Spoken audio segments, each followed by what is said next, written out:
Assalamualaikum warahmatullahi wabarakatuh. Bu, jangan percaya ayah. Kalimat itu diucapkan anakku dengan suara bergetar, hampir seperti bisikan yang takut didengar siapapun. Matanya menatapku dalam-dalam, penuh ketakutan yang belum pernah kulihat sebelumnya. Tubuh kecilnya gemetar di balik seragam tidurnya, dan saat itu juga, aku tahu ada sesuatu yang sangat salah di rumah kami.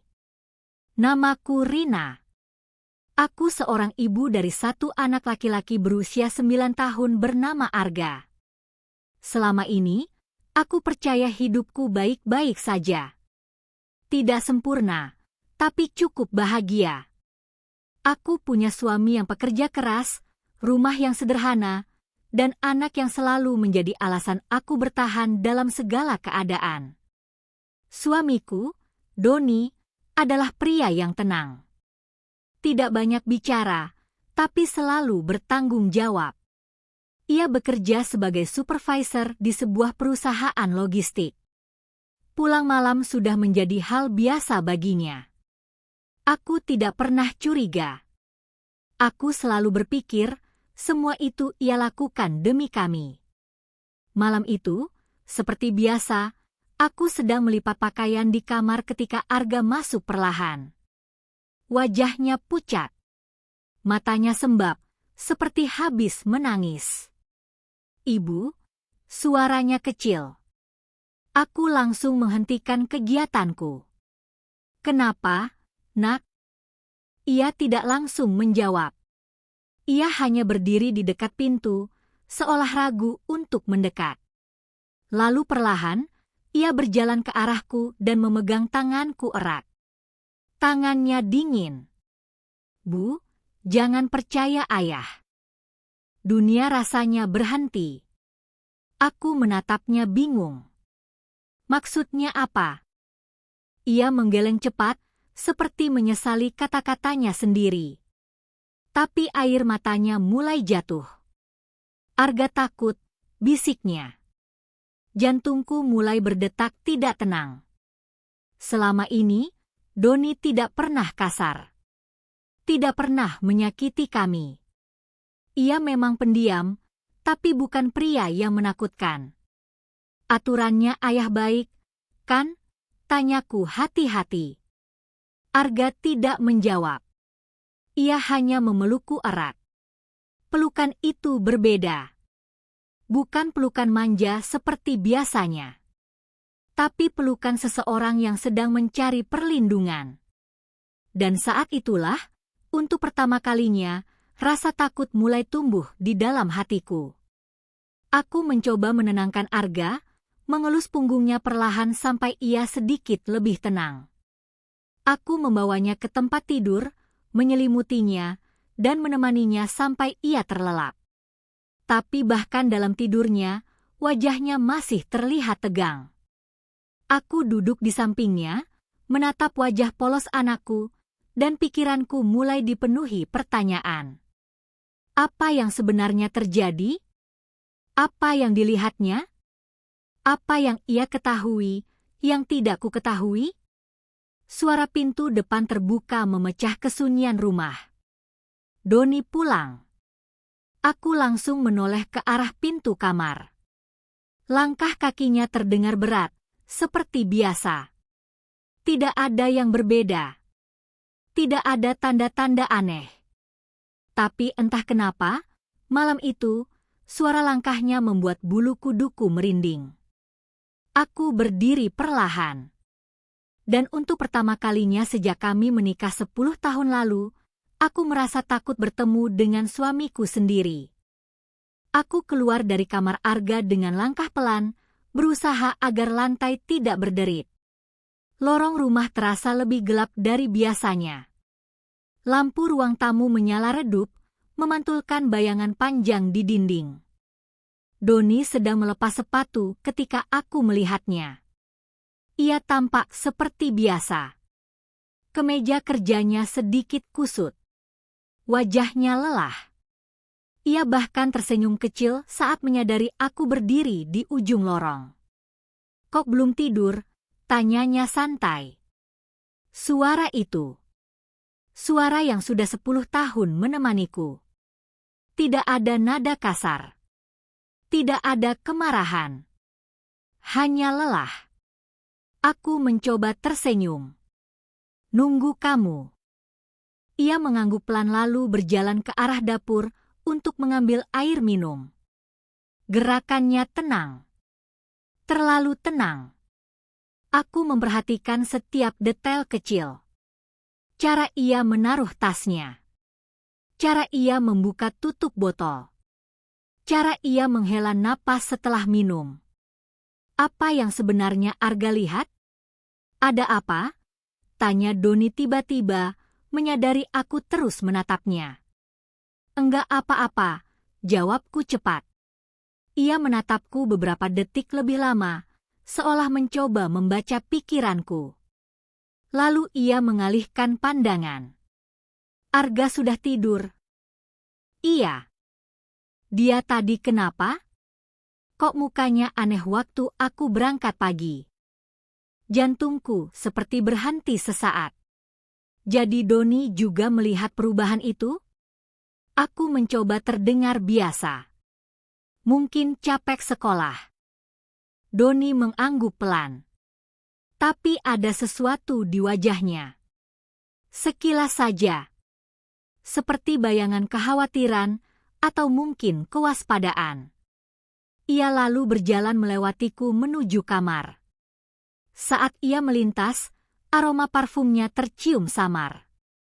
Aroma yang biasa, familiar. Tapi entah kenapa, malam ini terasa asing. Aku mengikuti dari belakang. Di dalam kamar, Doni langsung membuka lemari, mengambil baju ganti.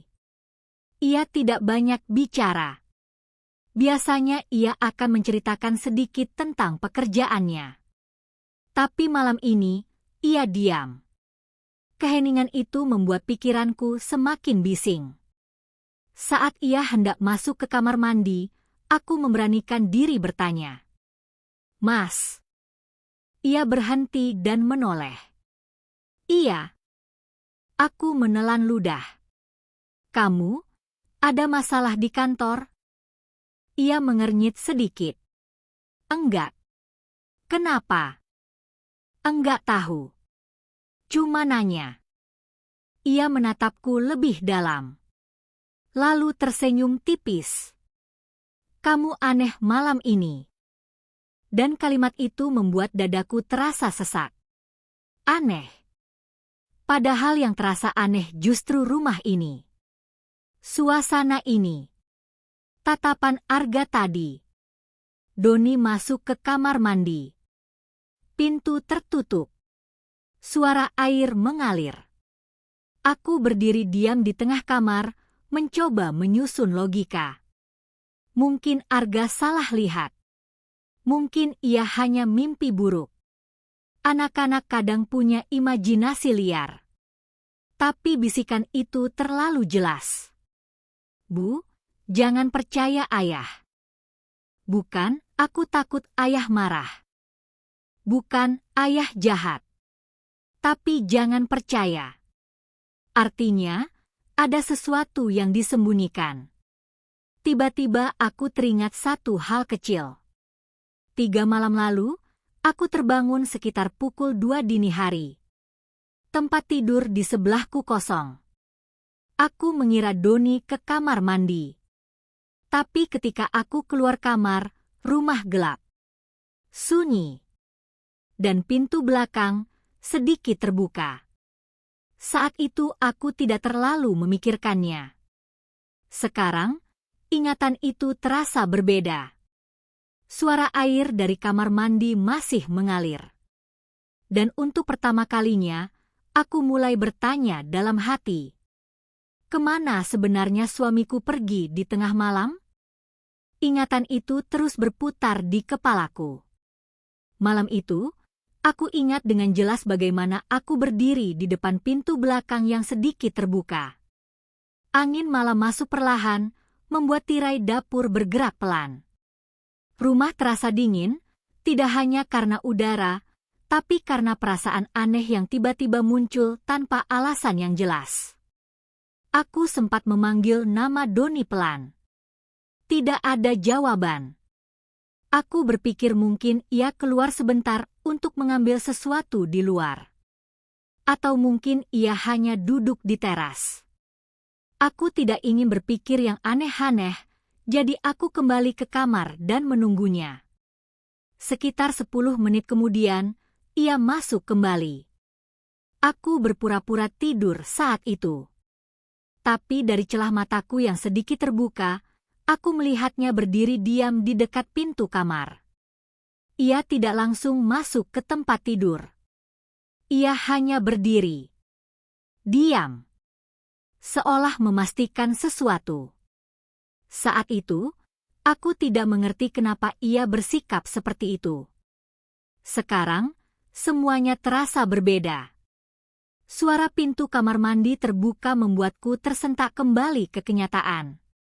Doni keluar sambil mengeringkan wajahnya dengan handuk. Ia terlihat segar, seperti semua pria yang baru selesai mandi setelah seharian bekerja. "Kamu belum tidur?" tanyanya. Aku menggeleng. "Belum ngantuk." Ia mengangguk pelan lalu duduk di tepi tempat tidur. Ia terlihat lelah. Sangat lelah. Aku duduk di sampingnya, menjaga jarak beberapa sentimeter. Jarak yang sangat kecil, tapi terasa begitu jauh malam ini. "Mas," aku memulai lagi, suaraku pelan. "Iya. Kamu, akhir-akhir ini sering keluar malam?" Ia tidak langsung menjawab. Tangannya berhenti bergerak. Hanya sesaat. Tapi aku melihatnya. Lalu ia melanjutkan gerakannya seperti biasa. "Keluar malam? Maksudnya?" "Aku cuma pernah bangun, terus kamu enggak ada di tempat tidur." Ia diam. Beberapa detik yang terasa sangat lama. "Aku cuma ke dapur," jawabnya akhirnya. Jawaban itu sederhana. Masuk akal. Tapi entah kenapa, tidak terasa jujur. Aku menatap wajahnya. Ia tidak menatap balik. Ia hanya melihat lurus ke depan. Seolah menghindari mataku. Dan itu membuat perutku terasa mual. Selama 10 tahun menikah, Doni selalu menatap mataku saat berbicara. Selalu. Tapi tidak malam ini. Ia lalu berdiri dan mematikan lampu utama, menyisakan lampu tidur yang redup. "Ayo tidur. Besok kamu harus bangun pagi," katanya pelan. Ia berbaring di sampingku seperti biasa. Terlalu biasa. Aku berbaring membelakanginya, mataku terbuka lebar menatap dinding gelap di depanku. Aku bisa mendengar napasnya di belakangku. Teratur. Tenang. Seolah tidak ada apa-apa. Tapi di dalam hatiku, badai sudah mulai terbentuk. Beberapa menit berlalu. Aku mencoba memejamkan mata. Lalu tiba-tiba, aku mendengar sesuatu. Suara getaran kecil. Dari sisi meja tempat Doni biasa meletakkan ponselnya. Aku menahan napas. Layar ponselnya menyala, menerangi ruangan dengan cahaya samar. Dan di layar itu, muncul sebuah pesan masuk. Dari nomor yang tidak kukenal. Dengan satu kalimat pendek yang membuat darahku langsung terasa dingin. Dia sudah mulai curiga.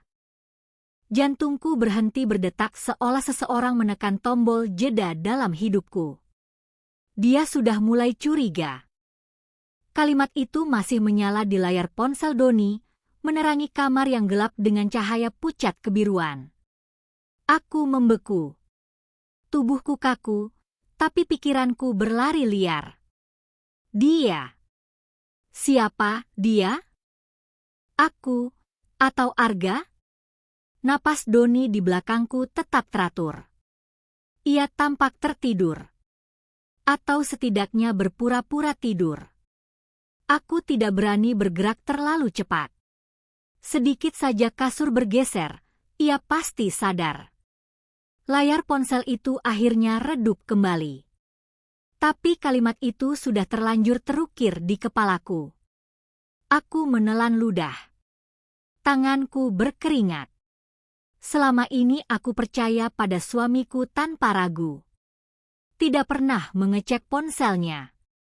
Tidak pernah mencurigai apapun. Aku selalu merasa kepercayaan adalah fondasi pernikahan kami. Tapi malam ini, fondasi itu retak. Perlahan, sangat pelan, aku memiringkan tubuhku sedikit.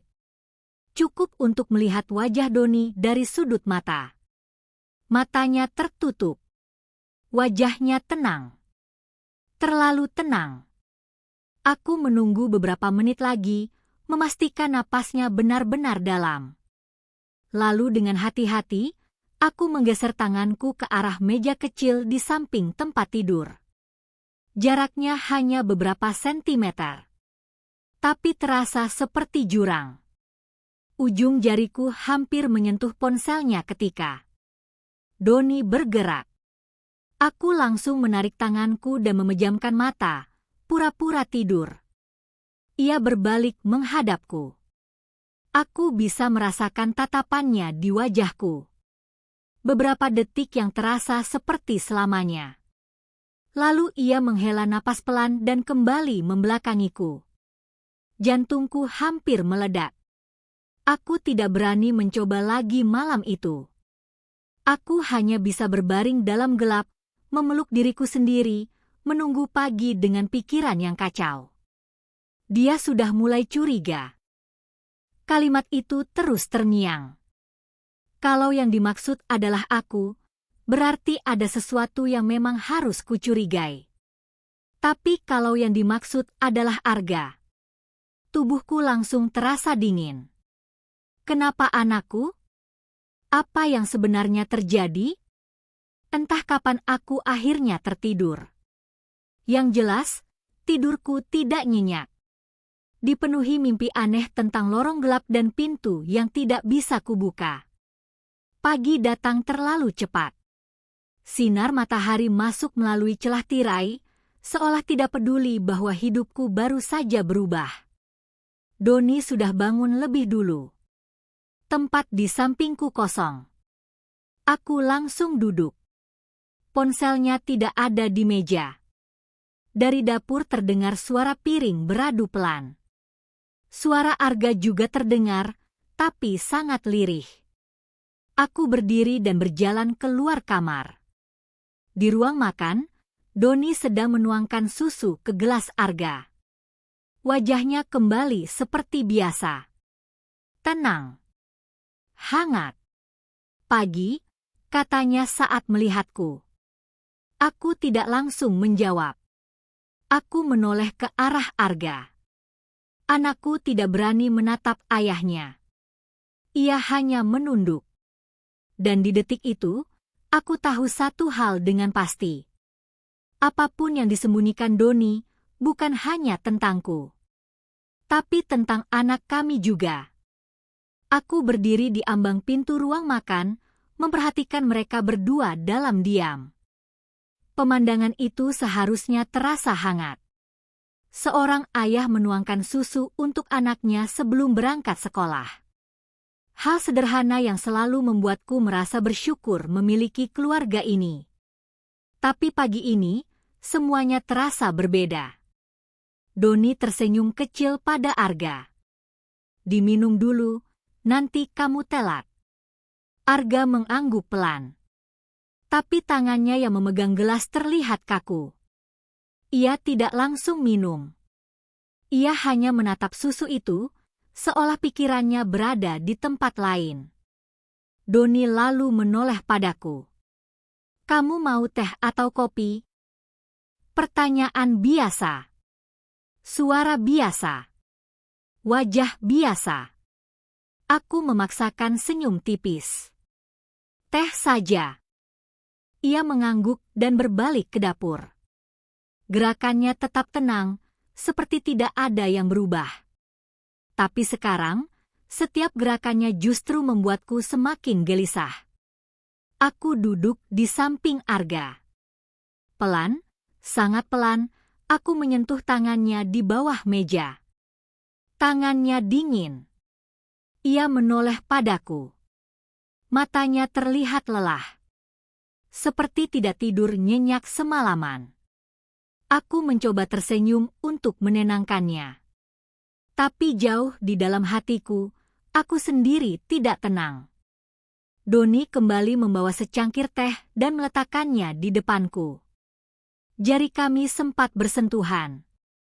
Sentuhan yang dulu selalu terasa hangat, kini terasa asing. Aku berangkat lebih pagi hari ini, katanya. Aku mengangguk. Ada kerjaan tambahan? Iya. Jawaban singkat. Tanpa penjelasan. Ia lalu menoleh ke Arga. Kamu yang semangat sekolah. Arga hanya mengangguk tanpa menatapnya. Untuk sepersekian detik, Doni memperhatikan Arga lebih lama. Ada sesuatu di matanya. Sesuatu yang sulit dijelaskan. Bukan marah. Bukan benci. Tapi, seperti sedang memastikan sesuatu. Aku merasakan perutku mengencang. Doni lalu mengambil tasnya dan berjalan menuju pintu depan. Sebelum keluar, ia berhenti dan menoleh padaku. Sore ini aku mungkin pulang telat lagi. Aku hanya mengangguk. Pintu tertutup. Suara langkahnya menjauh. Dan rumah kembali sunyi. Aku langsung menoleh ke Arga. Ia masih menunduk, jari-jarinya menggenggam ujung bajunya sendiri. Arga, panggilku lembut. Ia tidak menjawab. Aku menggenggam tangannya. Nak, lihat ibu. Perlahan, ia mengangkat wajahnya. Matanya langsung dipenuhi air mata. Ibu, suaranya bergetar. Iya, nak. Ia menelan ludah, seolah berusaha mengumpulkan keberanian. Tadi malam, ayah keluar lagi. Darahku terasa berhenti mengalir. Kamu lihat. Ia mengangguk cepat. Ayah pikir Arga tidur, tapi Arga bangun. Napasku tertahan. Keluar lagi. Artinya, bukan hanya sekali. Artinya, ini sudah sering terjadi. Ayah pergi kemana? Tanyaku pelan. Arga menggeleng. Arga enggak tahu, tapi suaranya semakin kecil. Tapi apa? Air matanya jatuh. Tapi sebelum pergi, ayah lihat Arga dulu. Tubuhku langsung terasa dingin. Lihat, bagaimana?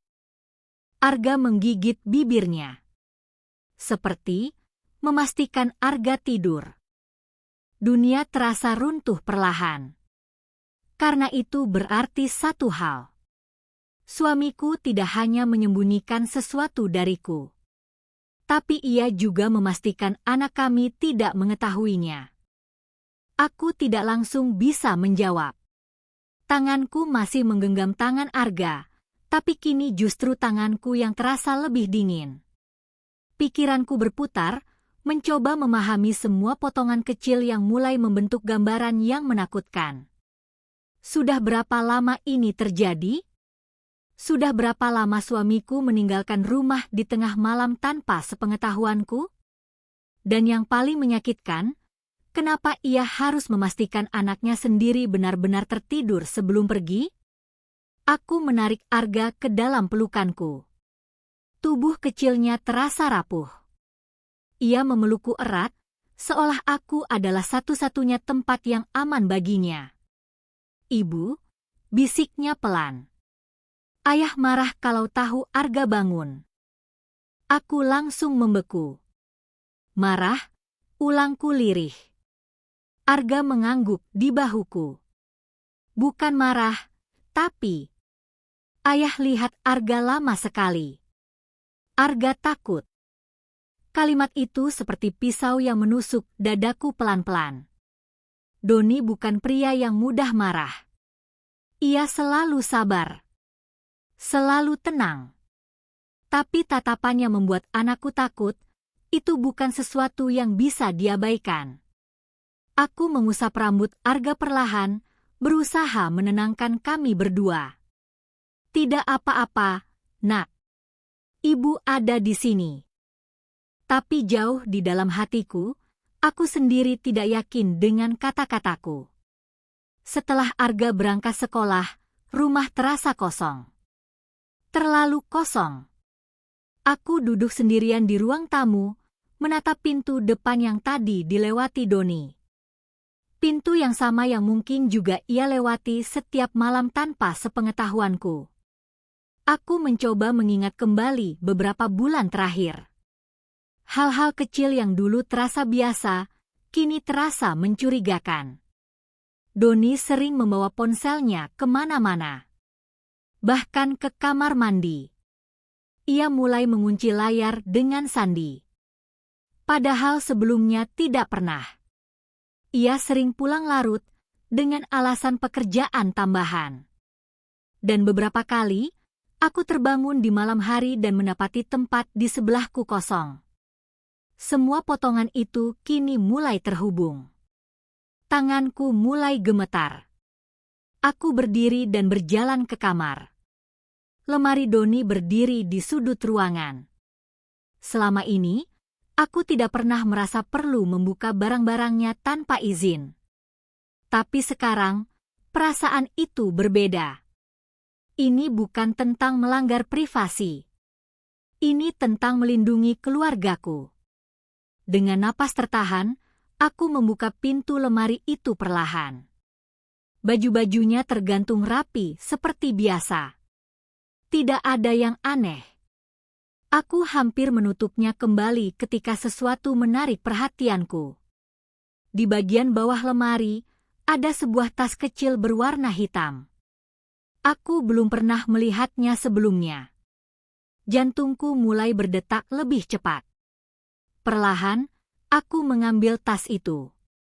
Tas itu terasa lebih berat dari yang seharusnya. Tanganku gemetar saat membuka resletingnya. Dan saat aku melihat isi di dalamnya, seluruh tubuhku langsung terasa lemas. Karena di dalam tas itu, ada setumpuk uang tunai. Dan sebuah ponsel lain yang tidak pernah ku ketahui keberadaannya. Tanganku gemetar hebat saat memegang ponsel itu. Benda itu dingin. Asing.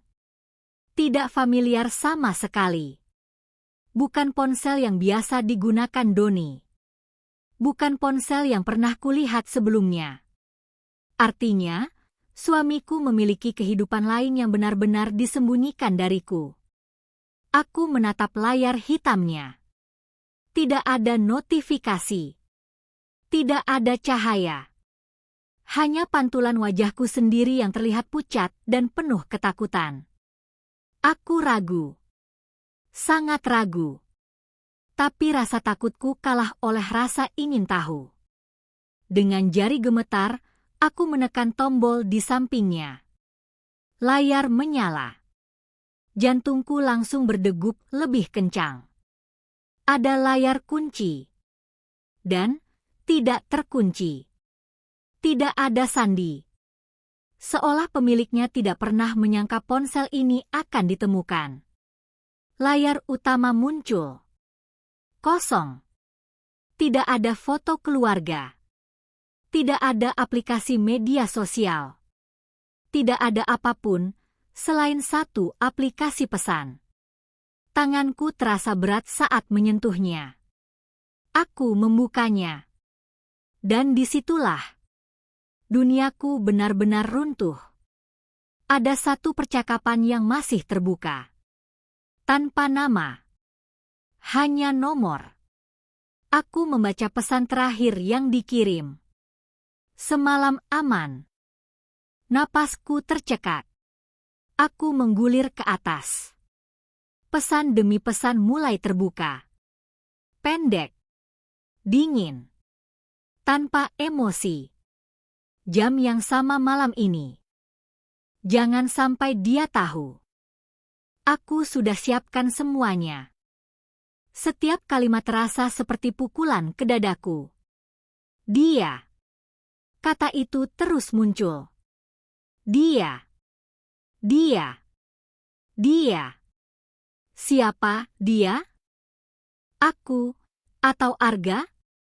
Tanganku semakin gemetar saat membaca pesan yang lebih lama. Lalu aku menemukan satu pesan yang membuat seluruh tubuhku terasa mati rasa. Anaknya sudah mulai sadar. Kita harus segera lakukan sebelum terlambat.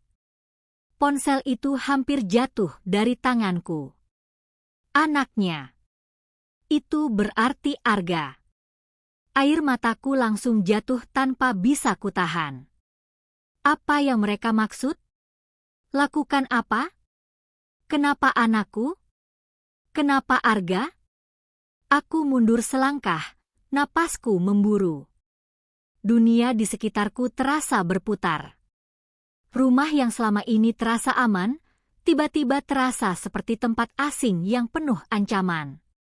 Aku menatap ponsel itu lagi, berharap aku salah membaca. Tapi tidak. Pesan itu nyata. Suamiku. Pria yang selama ini kucintai. Pria yang selama ini kupercaya sepenuhnya. Ia menyembunyikan sesuatu. Sesuatu yang melibatkan anak kami sendiri. Tiba-tiba, suara sesuatu terdengar dari luar rumah. Suara pintu pagar. Aku langsung membeku. Jantungku terasa berhenti. Tidak mungkin. Doni baru saja berangkat kurang dari 1 jam yang lalu. Dengan napas tertahan, aku berjalan pelan ke arah jendela. Dan saat aku mengintip keluar, aku melihat sesuatu yang membuat darahku langsung terasa dingin. Suamiku berdiri di depan rumah, menatap lurus ke arah pintu. Seolah tahu, aku baru saja menemukan rahasianya.